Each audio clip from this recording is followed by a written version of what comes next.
오늘 하나님께서 우리에게 주시는 말씀은 이사야입니다. 이사야 43장, 이사야서 43장 13절부터 21절까지.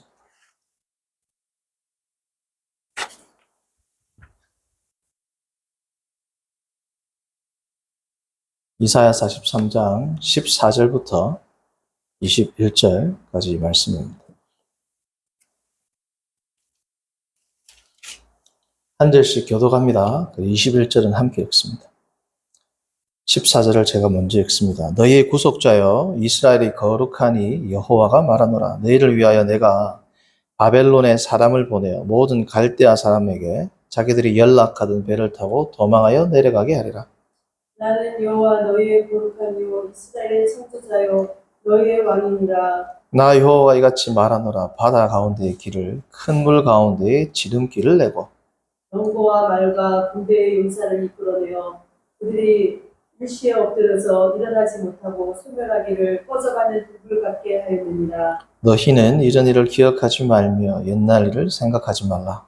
보라, 내가 새 일을 행하리니 이제 나타낼 것이라. 너희가 그것을 알지 못하겠느냐. 반드시 내가 광야의 길을 사막의 강을 내리니 장차 들짐승 곧 승냥이와 타조도 나를 존경할 것은 내가 광야의 물을 사막의 강들을 내어 내 백성 내가 택한 자에게 마시게 할 것임이라.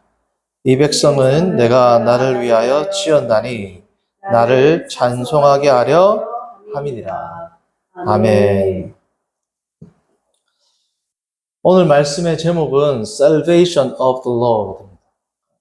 여호와의 구원이라는 것이 오늘 말씀의 제목입니다. 오늘부터 우리는 이사야를 살펴보게 될 것인데, 오늘은 특별히 이사야를 우리가 살펴보기 앞서 이사야가 어떠한 책이고 어떠한 배경에서 기록되었고 어떠한 메시지와 목표를 의도를 가지고 있는지를 살펴보는 시간을 갖겠습니다.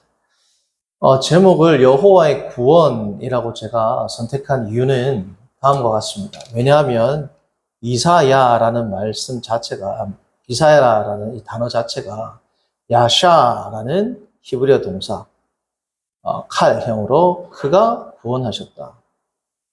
그가 구원하셨다. 와 야훼, 여호와가 합해져 가지고 야샤, 야훼. 그래서 이사야가 된 거거든요. 그래서 이사야라는 말씀, 이 단어의 뜻 자체가 여호와께서 구원하셨다. 혹은 명사문으로 한다면 여호와의 구원. 오늘 말씀 제목과 같이 여호와의 도우심, 여호와가 도우셨다 등등과 같은 그러한 의미를 지닌 인물이 그러한 의미를 지닌 인물이 이사야라는 겁니다. 그래서 오늘 이사야라는 이 이름의 뜻을 설교의 제목으로 삼은 것입니다. 이사야는 구약 성경 가운데 혹자가 이르기를, 성도님들 중에서는 들어본 분들 계시겠지만 설교의 황태자 그러면 대개 누구를 이야기합니까? 청교도 설교가였던 찰스 스펄전 목사님을 설교의 황태자라고 일컫지 않습니까? 마찬가지로 별명이 이사야는 선지자의 황태자라고 불립니다. Prince of Prophets. 그래서 이 선지자들 가운데 황태자라는 별명을 이사야 선지자가 지니게 되는데, 그 이유는 무엇 때문이냐면 첫 번째는 그 혈통이 왕족입니다. 왕족. 선지자들 가운데 혈통은 사실은 제일 좋아요. 혈통이 왕의 혈통입니다. 그리고 때문에 문체가 고급지고 교양이 있지 않을까요? 교양이 있고 고급지단 말이에요. 그리고 아름다운 서정적인 형태를 띠는 시가 많습니다. 그래서 이사야 전체 66장, 단어로 말하면 25,000여 단어 정도 됩니다. 장과 절은 사실은 큰 의미가 없거든요, 성도님들.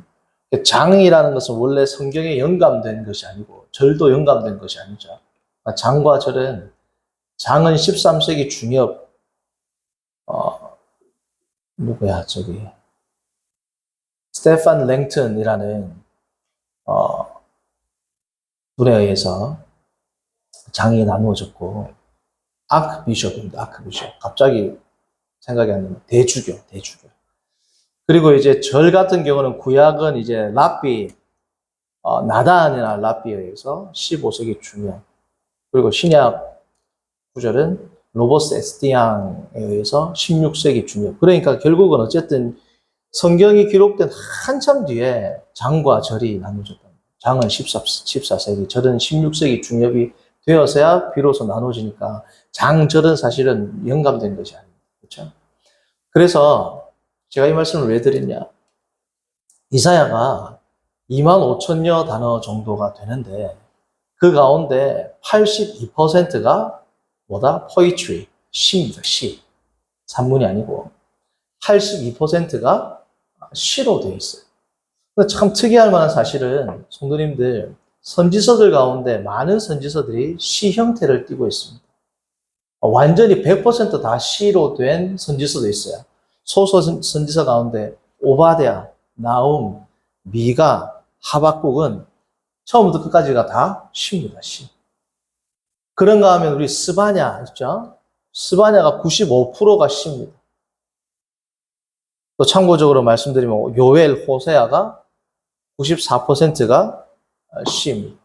근데 이렇게 분류하면 특이한 사실이 나오는데 그 연유는 모르겠습니다만 소위 말하는 포로기 때 활동했던 포로기, 바벨로니안 포로기쯤에서 활동한 에스겔, 그리고 예레미야, 그리고 포로 후기 선지자가 있죠.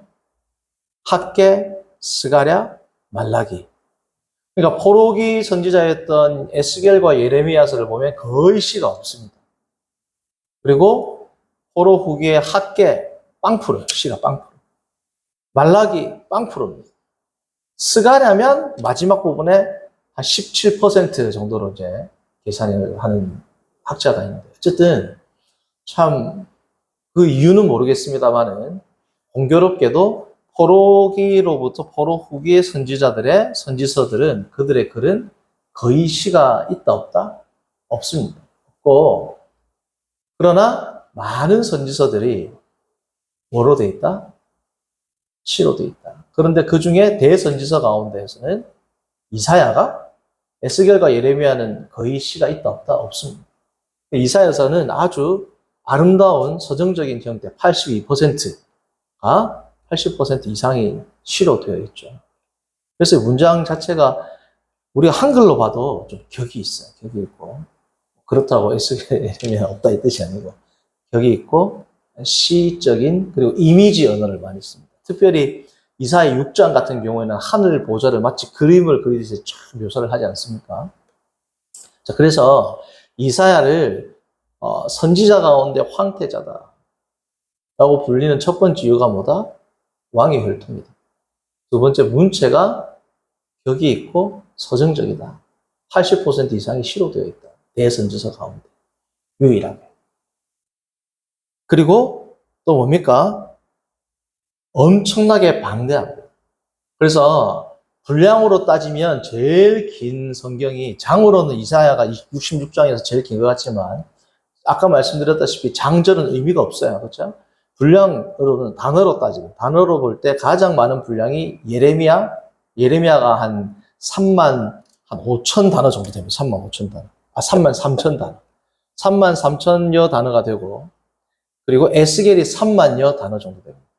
이사야가 25,000여 단어가 되거든요. 자, 그런데 거의 8천 단어 이상 많은 예레미야보다도, 그리고 에스겔보다도 5천 단어 이상 많은 에스겔보다도 이사야가 훨씬 더 방대한 주제를 다뤄요. 우리가 이제 소위 이렇게 말씀하시는 분들도 있죠. 이제 나누기 편하게 66권, 성경 66권인데 이사야도 66장이다. 라고 말하는 것처럼 거의 신구약에 등장하는 모든 주제가 다 있어요. 창조부터 마지막 날까지 다 있습니다. 완성까지. 창조부터 완성에 이르는 주제가 총망라된 넓을 뿐 아니라 해, 박, 넓을 뿐 아니라 깊이 있게 다루는. 선지서 가운데 이렇게 폭넓은 동시에 깊이 있게 다루는 성경은 없다라고 말을 해도 과언이 아닐 정도로 그 주제의 깊이가 그리고 폭이 해박하다, 방대하다. 그것이 어떤 책이다? 이사야. 그러므로 이사야서를 혹은 이사야를 더 정확히는 Prince of Prophets, 선지자 혹은 Prince of Prophet, 선지자 가운데 황태자다 라고 이야기를 하는 겁니다. 그래서 이 이사야를 해석하는 학자 가운데 저명한 신학자, 나이가 많이 든 할아버지 노 신학자인데 존 오스왈트인지 갑자기 제가 또 다른 구약 신학자하고 오스왈트라는 이름이 들어가는 분이랑 헷갈리는데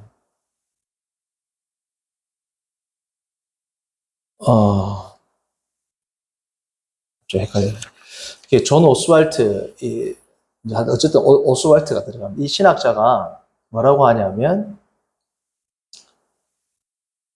이 이사야를 자기가 볼 때는 마치 아름다운 뭐와 같다? 교향곡, 심포니 같다라고 이야기를 합니다. 그래서 이 교향곡과 같은 이 이사야는 처음부터 끝까지 교향곡의 특징이 뭐예요? 수많은 악기들을 가지고 처음부터 끝까지 하나의 주제를 대서사시와 같이 흘러가는 그러한 음악이 뭐다? 심포니거든. 그래서 이사야는 하나의 심포니와 같다라고 해석하는 학자도 있습니다. 자, 그런데 이사야가 이 교향곡을 연주함에 있어서 어떤 기법을 많이 사용하냐면 이사야가 대조를 많이 써요. 대조. 무슨 기법? 대조. 예를 들면 비유도 있고 비유 가운데도 뭐 은유도 있을 거고 직설법도 있을 거고 뭐 반어법도 있을 거고 많은데 이사야가 즐겨 사용하는 그의 문학적 장치가 뭐다? 대조입니다. 대조. 그래서 성경을 보면 거룩하신 하나님과 미약한 인간, 하나님의 공의와 사랑, 우상의 어리석음과 하나님의 전능하심과 같은 이 대조의 기법으로 뭘 많이 설명한다? 이사야가 자신의 주제를 펼쳐나간다. 이 장엄한 심포니를 그렇게 이제 펼쳐 나가는 것입니다. 이사야에서 강조하는 하나님은 여러 가지가 있겠지만 이사야에서 강조하는 하나님은 뭐냐 하면 거룩하신 하나님입니다. 무슨 하나님이요? 거룩하신 하나님. 성도님들, 하나님은 거룩하시다라고 할 때 히브리인들은 카도시, 야훼, 카도시라는 말만 들어도 눈물을 흘리는 유대인들이 있어요. 그러니까 거룩하신 하나님이라고 할 때에는 히브리적 개념에서는 성결하고 깨끗하다라는 의미는 사실은 그것은 두 번째입니다. 첫 번째는 뭐예요? 하나님은 거룩하시다라고 할 때는 하나님의 철저한 excellency, 철저한 뭐라고? supremacy, 완전히 우리와는 구별된 초월적인 존재, 존재론적으로 감히 우리는 접근할 수도 없는 우리와는 완전히 구별된 그러한 존재를 묘사할 때 쓰는 단어가 뭐다?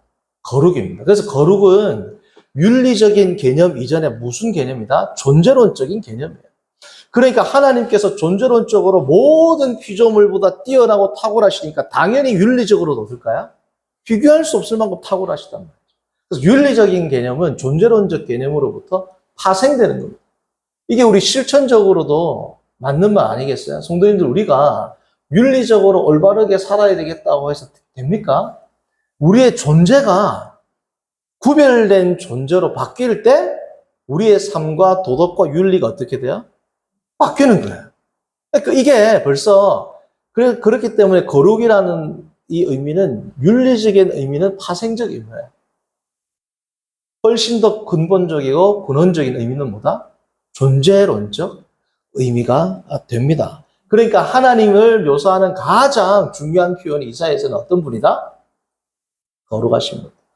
거룩하시니까 피조물들이 접근할 수 없는 이사야 6장과 같은 거룩하다, 거룩하다, 거룩하다 나오죠? 그 엄청난 존재론적 차이, 장엄함, 전능함, 전지함, 하나님의 통치, 섭리, 이 모든 것들은 어떤 하나님에서 나옵니까? 거룩하신 하나님. 그래서 이사야에서 나오는 독특한 표현이 뭐냐면 Holy One of Israel. Holy One of Israel. 이스라엘의 거룩하신 자라는 표현이에요. 영어로 말하면 Holy One of Israel. 이스라엘의 거룩하신 분이라는 이 명칭은 구약 성경 전체에 몇 번 나오느냐? 성도님들 31번 나옵니다. 그 구약 성경을 통틀어서. 그런데 이스라엘의 거룩하신 분이라는 이 독특한 표현이, 제가 왜 독특한 표현이라고 하느냐? 31번 중에서 25번이 나와요. 어디에? 그러니까 하나님의 거룩하심을 이사야만큼 극명하게 표현한 선지자가 그래서 없다라고 말씀드립니다. 그리고 야곱의 거룩하신 분, Holy One of Israel 이 25번 나오고 야곱의 거룩하신 분이 또 한 번 나오거든요. 그것까지 합하면 몇 번 나온다? 26번이 나온다. 26번. 어마어마한 양이잖아. 31번 중에서. 그래서 이사야서는 이렇게 거룩하신 하나님을 강조합니다. 이 거룩하신 하나님을 강조하는 이유는 뭘까요? 두 개예요. 하나님은 우리를 초월해 계시기 때문에 하나님만을 어떻게 해야 된다? 경외해야 된다. 우상을 섬기는 것처럼 어리석은 행위가 있다 없다? 없다. 그리고 이 거룩은 윤리적 개념이 파생됐다고 했잖아요. 이스라엘 백성이 거룩하신 하나님을 예배한다면 너희들도 어떻게 해? 거룩한 행동을 해야 된다. 이 거룩한 행동은 예전적인 회복일 뿐 아니라 삶에 있어서의 거룩을 회복하는 내용이 많이 나올 거야, 안 나올 거야? 이사야. 많이 나옵니다. 과부를 억압하지 말고, 고아를 착취하고. 나온단 말이죠. 왜요? 이사야에서 하나님을 묘사하는 가장 중요한 표현이 뭐다? 하나님의 거룩하심이다. 하나님의 거룩하심이기 때문에. 자, 그러면 이사야에서 가장 중요한 표현은 거룩하신 하나님입니다. 자, 주제는 크게 두 개예요. 첫 번째는 뭐냐 하면 하나님의 심판입니다. 소망입니다. 소망을 주시는 하나님. 하나님만이 뭐다? 유일한 소망입니다. 두 번째가 참된 종입니다. 참된 종. 자, 원래는 누가 하나님의 참된 종이에요? 이스라엘 백성들이 참된 종이로 하나님께서 이스라엘 백성들을 기대하셨다는 거죠. 그런데 이스라엘 백성이 참된 종으로서의 정체성을 그들이 가지고 있어요? 가지고 있지 못하면? 가지고 있지 못하단 말이죠. 그러니까 하나님이 참된 종을 회복하시기 위해서 누구를 보내냐? 여호와의 종을 보낸다. 곧 메시아라는 거죠. 그렇죠? 그래서 하나는 소망이고 하나는 참된 종입니다. 자, 그런데 이 소망하면 좋아요, 안 좋아요? 희망하면 좋아요, 안 좋아요? 좋죠? 그런데 이사야에서는 뭘 많이 가지고 온다? 대조의 기법을 많이 쓰죠. 소망은 소망인데 심판이 필연적이다 라는 메시지예요. 소망은 하나님이 우리의 소망의 근거가 되시고 우리에게 소망과 희망을 주시는 분인데 그 이전에 너희들이 뭘 필연적으로 당하게 될 것이다? 심판을. 성도님들, 예를 들면 이런 상 받고 싶어요? 너무 거리끼는 겁니다. 예를 들어서 어떤 사람이 누구에게 이야기를 한다. 당신을 복 받을 거야. 그런데 복을 받기 전에는 필연적으로 당신 집에 화가 임할 겁니다. 좋아요, 안 좋아요?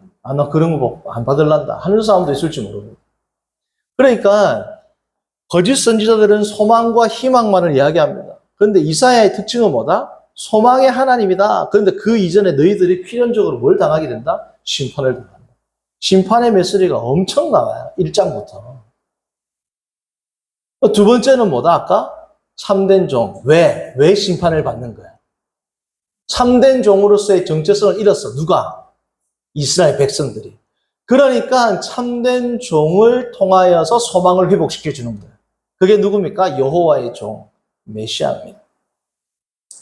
성도님들, 그래서 이 여호와의 종이라는 이 표현도 이사야에서 거룩하신 하나님을 이스라엘의 거룩하신 분이라고 말씀을 하나님을 표현하는 것처럼 그와 비견될 만큼 중요한 게 뭐다? 여호와의 종입니다.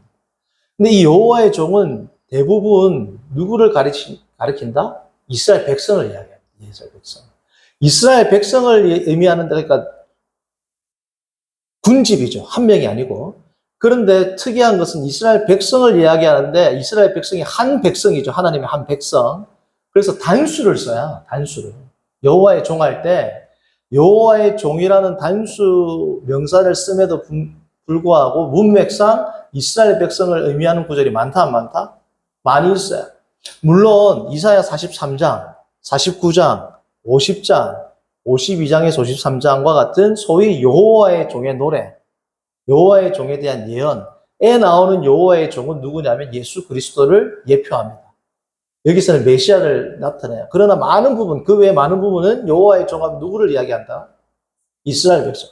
이스라엘 백성들이 여호와의 종으로서 역할을 못하니까 하나님이 진짜 여호와의 종의 역할을 하도록 누구를 보낸다? 메시아를 보낸다. 자, 그래서 메시아에 대한 예언 가운데 메시아의 아까도 말했던 여호와의 종의 노래가 53편에서 끝나거든요.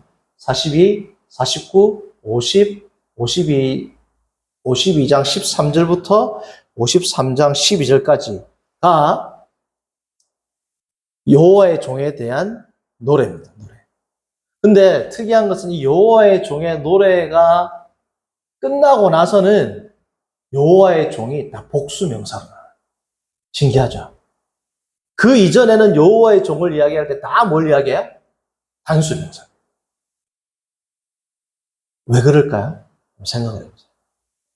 메시아 예언이 끝나는 53장 13절 이전까지는 여호와의 종을 나타내는 에벳, 종이라는 단어가 물론 왕의 종, 여호와의 종 말고 문맥상 왕의 종이라든지 신하를 이야기할 때는 복수를 쓸 때가 있어요. 그러나 여호와의 종, 이스라엘 백성이나 혹은 메시아를 의미하는 여호와의 종으로 쓸 때에는 53장 이전에는 다 뭐로 쓴다? 단수입니다. 54장부터는 뭘 쓴다? 복수를 쓴다. 왜 그럴까요? 네, 대답이. 왜냐하면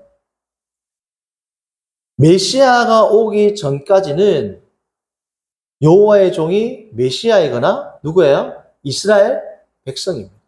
그러니까 이스라엘 백성이 여호와의 종으로서의 역할을 성공해요? 실패해요? 실패하죠. 그러니까 참 여호와의 종이신 메시아가 오시죠.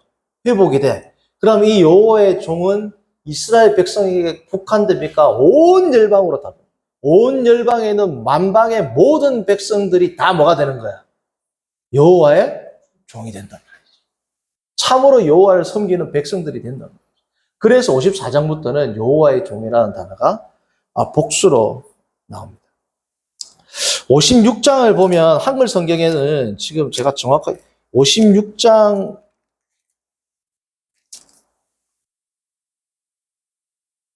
6절이네요. 제 기억이 맞네. 56장 6절을 보면 자, 한번 읽어볼까요? 또 여호와와 연합하여 그를 섬기며 여호와의 이름을 사랑하며 그의 뭐라고? 종.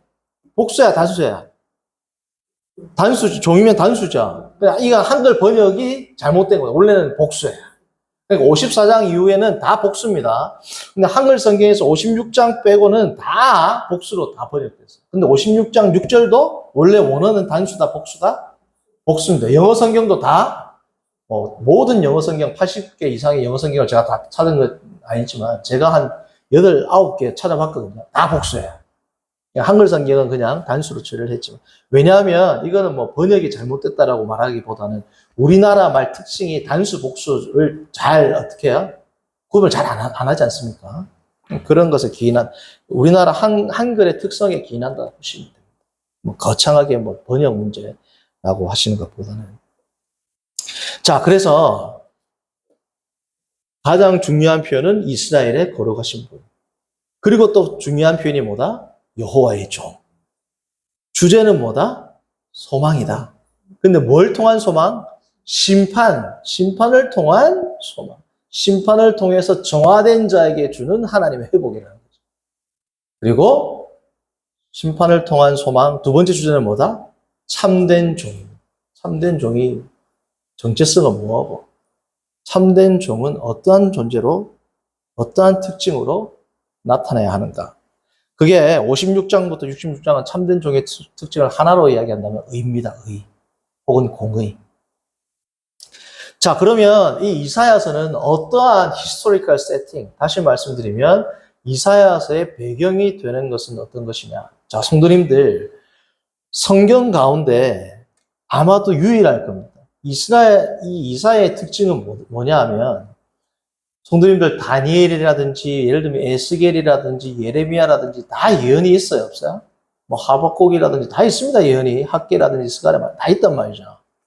모든 선지서에는 예언이 포함되어 있습니다. 자, 그런데 모든 선지서들의 예언의 내용은 어떤 특징을 가지고 있느냐? 예를 들면 미래에, 예를 들면 뭐 100년 뒤에 정확하게 연도는 안 나고 나중에 종말에는 이러이러한 일이 있을 것이다 라고 예언을 하죠. 예를 들면 모든 예언서의 특징은, 선지서의 특징은 이사야를 빼고는 이후에 있을 일에 관해서 about future. 그런데 이사야는 to future입니다. about future하고 to future가 뭐가 다르냐? 이런 거예요. 미래에, 예를 들면 우리 본국 장로교회는 이러이러하게 될 것이다. 이게 다른 여타 선지서들의 특징이에요. 그런데 이사야는 어떠느냐? 자, 이런 거죠. 우리 TV 보면 예능 프로에서 자, 앞으로 30년 후에 당신에게 이야기해 주세요. 이런 거 나오죠. 그러니까 이사야는 뭐냐면 30년 후에는 이러이러한 상황들이 생길 겁니다가 다른 선지서들의 내용이라면, 이사야는 30년 후에 강인에게 이야기해 주세요. 30년 후에 강인아, 너는 이러이렇지. 달라요, 같아요. 30년 후의 상황에 대해서 기술하는 것과 30년 후에 그 누구에게 이야기하는 것 다르죠? 영상편지로 지금 예를 들었죠? 30년 후에 당신에게 이야기해 주세요. 그럼 마치 30년 후에 지금의 내가 30년 후의 나에게 이야기하는 것처럼 이야기한다는 거죠. 이사야가 어떻게 했다? 지금 이 후자의 방식을 택한 거예요. 훨씬 생동감이 있겠죠. 미래에 관한 예언인 것보다, 그러니까 미래에 살고 있는 성도들에 관한, 미래에 살고 있는 성도들의 정황에 관한 예언은 여타 다른 선지서들이 관해서, 미래의 성도에 관해서 쓴 반면에 이사야는 미래의 성도 에게 예언을 한 내용이다. 이게 다른 내용입니다. 마치 미래에 있는 사람한테 지금 이사야가 이야기하는 것처럼 써놨다는 거죠. 자, 그래서 이사야서 1장부터 39장까지는 이사야 당대의 청중들에게 이야기하는 내용입니다. 이사야 당대, BC 740년에서 700년 정도, 이사야가 활동하던 시기에 하나님의 백성에게 선포한 그 말씀이 뭐다? 1장에서 39장. 이때에 이스라엘 백성들의 대적, 여기서 말하는 이스라엘 백성, 유대인들이죠. 하나님의 백성의 대적은 누구예요? 아수르입니다. 아수르. 그런데 40장부터 55장까지는 누구한테 이야기하냐면 바벨론 포로로 끌려간 하나님의 백성들. 이때 대적은 누구예요? 바벨론 사람들. 그러니까 1장부터 39장의 대적과 40장 이후에 나온 대적이 같아요? 틀려요? 틀리단 말이에요. 그래서 40장부터 55장까지는 누구한테 이야기하냐면 바벨론 포로를 겪고 있는 성도에게 이야기합니다. 성도에 관해서가 아니고.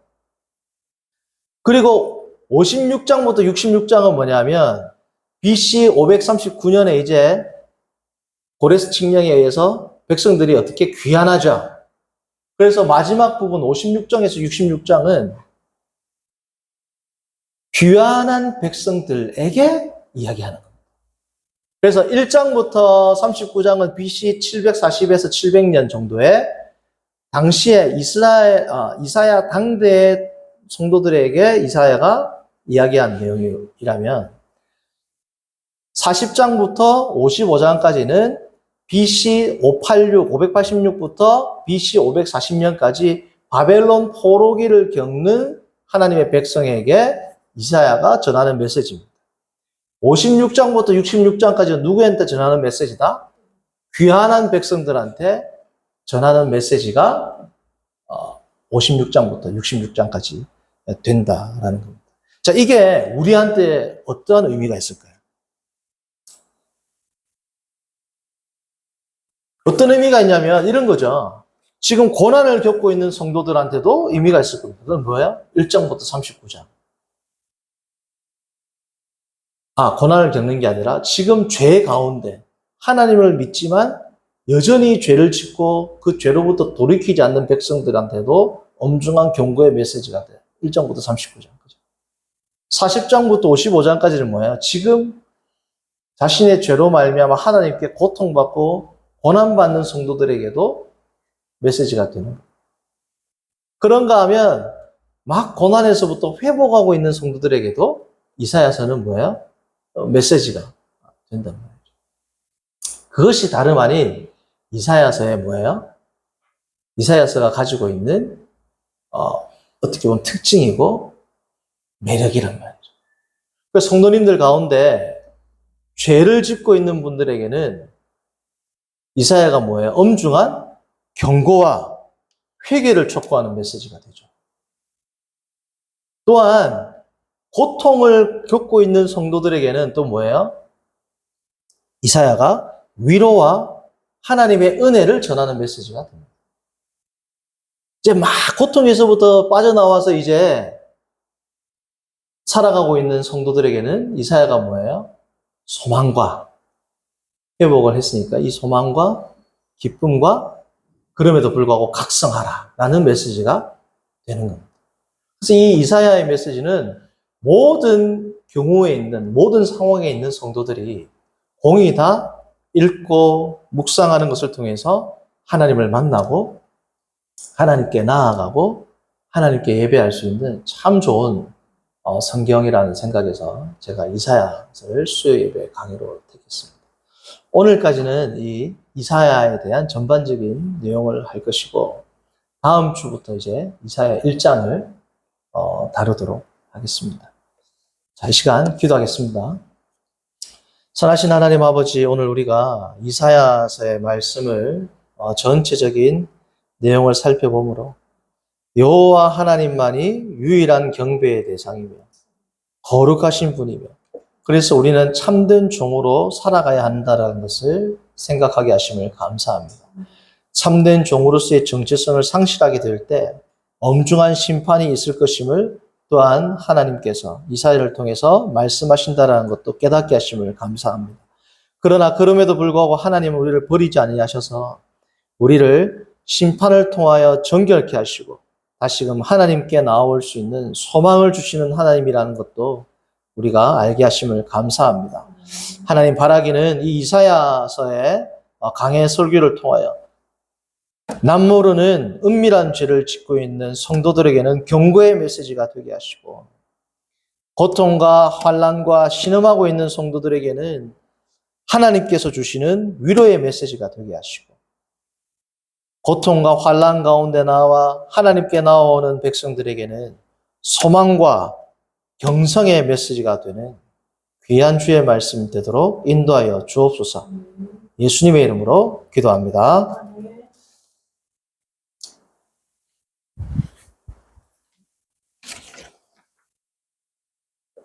주님이 가르쳐